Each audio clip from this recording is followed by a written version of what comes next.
Oke, Assalamualaikum warahmatullahi wabarakatuh. Jumpa lagi teman-teman, analis syariah. Jadi ada satu saham yang juga lagi uptrend, lagi terbang saat ini, dan juga pencariannya di Google cukup banyak. Dan dia adalah saham Mina. Jadi yang tanya saham Mina hari ini, prospek saham Mina, analisa saham Mina, prediksinya seperti apa? Nah, ini akan kita bahas. Jadi seperti apa potensinya? Jadi teman-teman, disclaimer dulu bahwa keputusan beli atau jual selalu ada di tangan investor sendiri. Jadi buat teman-teman yang nonton video ini, keputusan silahkan diambil sendiri. Tidak ada rekomendasi jual ataupun beli, tapi kita hanya memberikan review singkat terkait soal saham Mina. Dan karena berhubung saat ini lagi naik, jadi kalau kita lihat di range mulai dari awal IPO sampai hari ini, dia sempat naik di 2019 September 2019 di harga 1.800. Nah, dengan harga saat ini baru 176, sekalipun kalau kita lihat di 5 tahun terakhir ini sudah naik 300% ya. Untuk 1 tahun terakhir naik 800%. Nah, pertanyaannya, di harga 176 ini apakah bisa sampai di harga 1.800-an? Nah, itu kembali lagi ke fundamental dan valuasinya. Nah, buat teman-teman yang baru bergabung, jangan lupa subscribe dan share video ini. Oke, kita mulai dari profilnya dulu. Jadi saham Mina ini pengembang properti dan hotel. Jadi kegiatan bisnis utama perusahaan adalah pengembangan dan pengelolaan resort. Jadi ya ini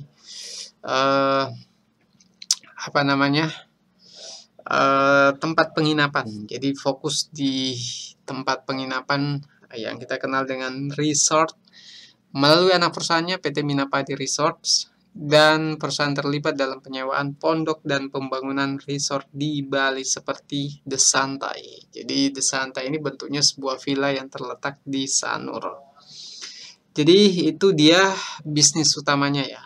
Jadi kalau teman-teman nyari, mungkin ada banyak yang mungkin bisa teman-teman request lewat komentar di bawah mana saja di antara saham-saham ini yang akan kita bahas nantinya. IPO 2017, jumlah saham 6,5 M lembar ya. Dengan kapitalisasi pasar masih kecil, baru 885 M. Nah, untuk kepemilikan masyarakat ini bagus karena dia di atas 20%, sangat jauh.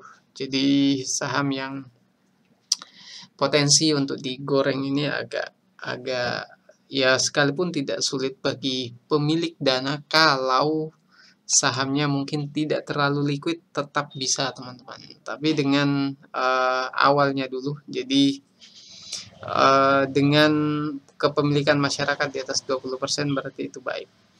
Oke, kita masuk ke laporan keuangan. Jadi laporan keuangan untuk Sanur Hasta Mitra Tbk. Jadi saham Sanur Hasta Mitra ini kalau teman-teman lihat di awal-awal ya 2023 kuartal 3 itu sempat untung, sempat ada kenaikan 11%, baru kemudian minus di 4 kuartal hingga kuartal 3 2024. Dan yang menarik kenapa saham ini kemudian mulai naik, karena yang pertama ya alasannya ya karena fundamental. Karena total pendapatan yang sebelum minus itu kemudian naik 9%, 2%, dan yang saat ini yang teman-teman lihat itu hingga 45% dibandingkan dengan kuartal 2 2024. Jadi naik cukup signifikan ya. Jadi kalau sebelumnya hanya 1,7 miliar berubah menjadi 2,4 miliar. Kemudian COGS-nya kalau kita lihat ini masih bisa menyisakan, jadi masih ada laba bersih yang di hasil akhirnya nanti yang bisa kita lihat.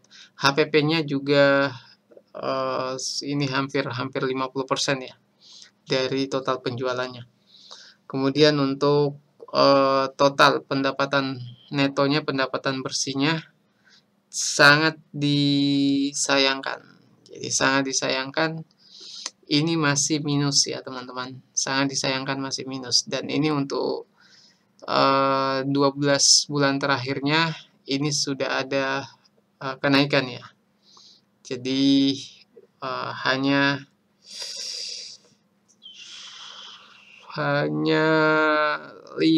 minus 5 ya, minus 5 miliar. Tapi yang menarik di sini teman-teman, karena ini dibaca dengan rupiah ya. Dibaca dengan rupiah berarti kenaikannya cukup signifikan. Jadi yang sebelumnya 1,3 billion itu berubah drastis menjadi hanya minus 532,7 million juta. Jadi cukup besar kenaikannya ya. Sehingga dia ada selisih kenaikan 17% dibanding dengan kuartal 2 2024. Kuartal 2 2024 berarti 645. Nah, ini ada kenaikannya cukup signifikan. Kenaikan tapi tetap masih rugi. Nah, ini kita kembali ke valuasinya dulu. Kalau saham yang pernah tidur lalu kemudian untung, biasanya akan naik dengan fundamentalnya. Tapi dari segi valuasi jangan dulu, bisa saja lagi untung tapi valuasinya tidak menarik.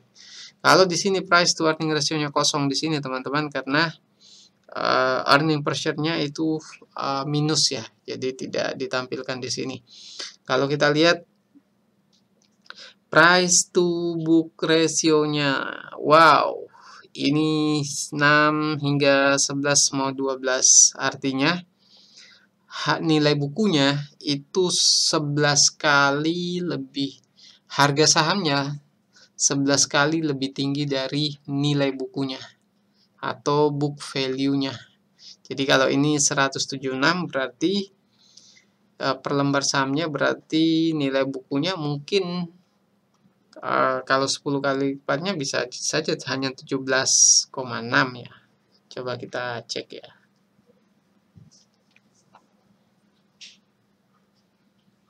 Oke, book value per share-nya itu hanya 11 rupiah teman-teman per lembar. 11 rupiah artinya kalau harga di pasar 176 itu artinya price to book value ratio-nya itu 11,90.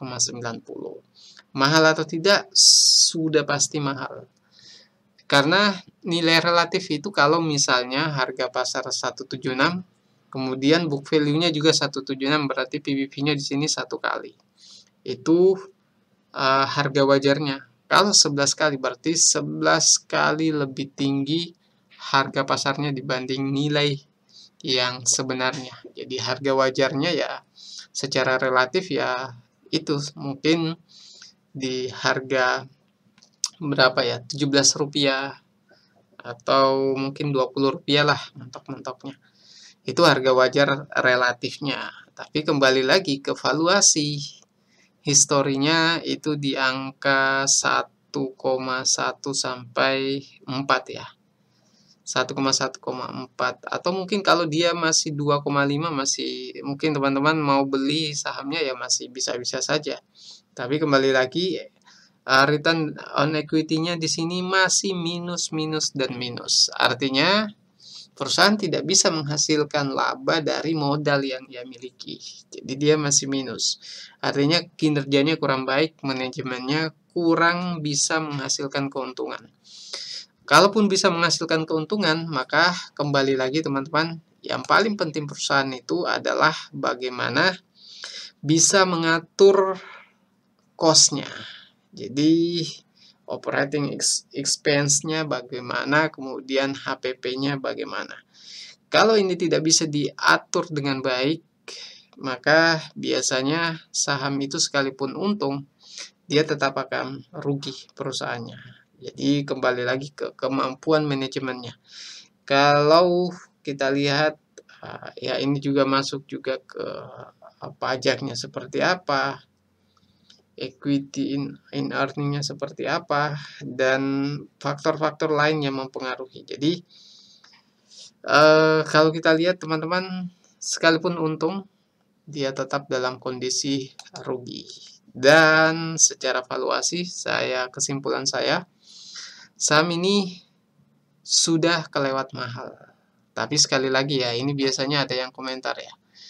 Kalau misalnya sudah seperti ini teman-teman, apakah ada kemungkinan sahamnya akan naik? Sekali lagi, value investing tidak mengukur kapan akan naik, kapan akan turun. Tapi value investing membeli di harga murah dan menjual di harga mahal. Bukan berdasarkan teknikal atau grafik, tapi berdasarkan fundamental. Jadi secara jujur fundamentalnya seperti ini teman-teman. Valuasinya mahal dan labanya sudah harganya sudah terbang dan mungkin masih resikonya cukup besar kalau masuk di saham ini ya. Tapi pertanyaannya, apakah sahamnya bisa naik? Ya, namanya saham itu dalam jangka pendek menengah, dia akan bergerak berdasarkan berdasarkan kekhawatiran, berdasarkan sentimen positif, negatif. Dia akan bergerak seperti itu. Tapi dalam jangka menengah dan jangka panjang, itu akan kembali menyesuaikan dengan fundamentalnya. Jadi, jangan FOMO membeli saham yang lagi naik. Jadi, saham yang kita bahas ini adalah saham-saham yang banyak pencariannya, tapi bukan berarti bahwa rekomendasi beli atau jual. Semua keputusan teman-teman semua. Jadi, sebagai kesimpulannya, buat teman-teman semua, saham ini secara fundamental, walaupun dalam kondisi naik pendapatannya dari sebelumnya minus, tapi kemampuan perusahaan dalam mengelola cost-nya itu kurang bisa maksimal sehingga dia masih tetap minus ya. Dari mulai awal IPO ini, bukan awal IPO, tapi kuartal 4 2023 minus. Dan ini juga masuk kategori cyclical sebenarnya saham properti. Jadi teman-teman, mungkin itu yang bisa kami sampaikan. Lebih dan kurangnya mohon dimaafkan. Sekian. Assalamualaikum warahmatullahi wabarakatuh.